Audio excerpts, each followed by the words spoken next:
I'd like to call to order the January meeting of the Delaware County Juvenile Detention Board of Managers. If we could all rise for the Pledge of Allegiance. I pledge allegiance to the flag of the United States of America and to the republic for which it stands, one nation, under God, indivisible, with liberty and justice for all. Joining us remotely from the board today is Dr. Taylor. Monica, can you hear us?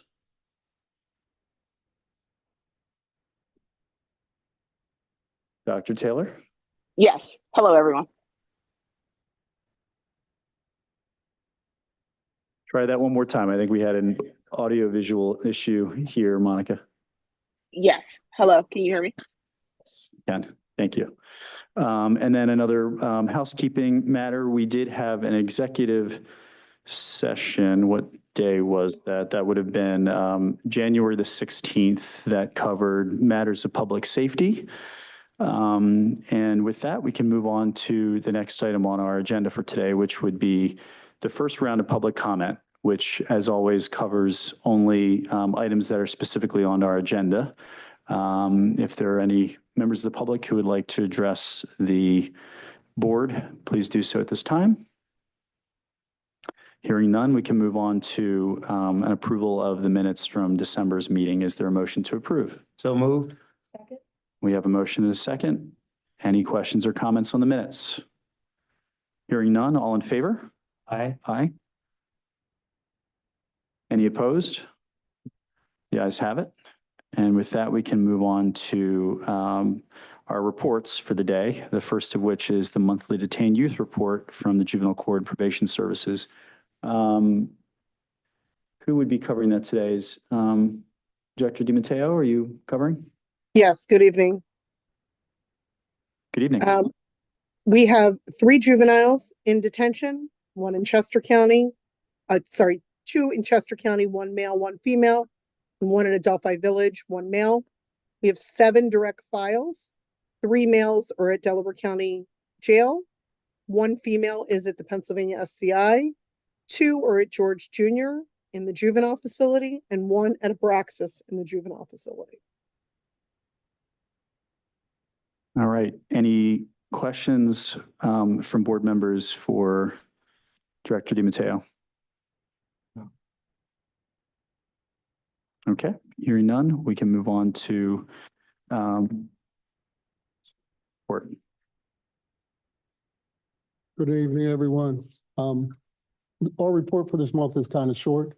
The most important thing that we'll be doing this month is going to Clock Tower Schools, and we'll have an architect will accompany us to look at the space to see about building out shelter care for the facility out there. We'd like to create a CBDS where we can hold low-level offending young people, if possible. The other thing is the OJJDP grant. We've started action on that. Kirshner and I have got our certification, so we're able to financially manage it. We'll be putting out in the next 2 weeks a job scope for a position, a contracted position that is the coordinator for the grant. So we'll be putting that out, and I will get the scope of work to everyone on the board so they can look it over and see what's going to be presented. But just understand and know that we're going to get this OJJDP grant moving forward, and we'll be having community meetings. We will let people know 30 days in advance when the meetings will take place, where they'll take place, and that they can be involved in the process. And also going back to the potential location for community-based detention, do you have a sense of kind of rough timing of when you think this may be fleshed out to something that the county can consider?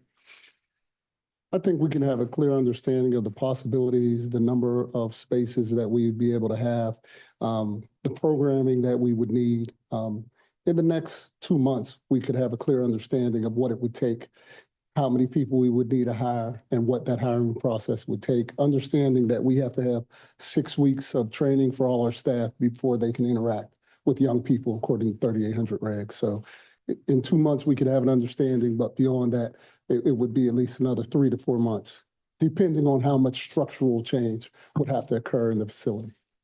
Of course. I mean, I think it all depends on what this due diligence timeframe reveals in terms of the viability of it and what would be necessary infrastructurally and then also, of course, from a hiring perspective and building out the operations.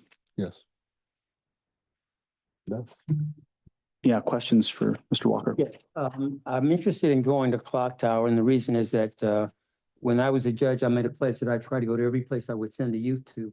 Yes. So the first place I went was Clock Tower. It wasn't Clock Tower then, but because it was just that close. So if it's not going to be an inconvenience, I'd love to be able to be out there if you Yeah. talk afterwards and Yes, I sir. can make arrangements. Definitely not an inconvenience. As many eyes that can be on with knowledge and understanding of what we need to do and what we want to provide for the young people, because if we have to send a young person there, we want them to have quality outcomes. Understood. Thank you. Yeah. And again, I mean, this is not a replacement for secure detention, but rather another option for the courts that could and should frankly reduce the numbers of individuals who may have to, who absent this alternative would go into detention. Yeah, it could benefit some young people who right now may be on GPS, but they might fare better Yep. being removed from the home and community. Absolutely. Nelson, I'd like to go out there also. No problem. All right. Anything else for Mr. Walker? All right. Thanks, Nelson. Okay. Any old business that board members would like to raise?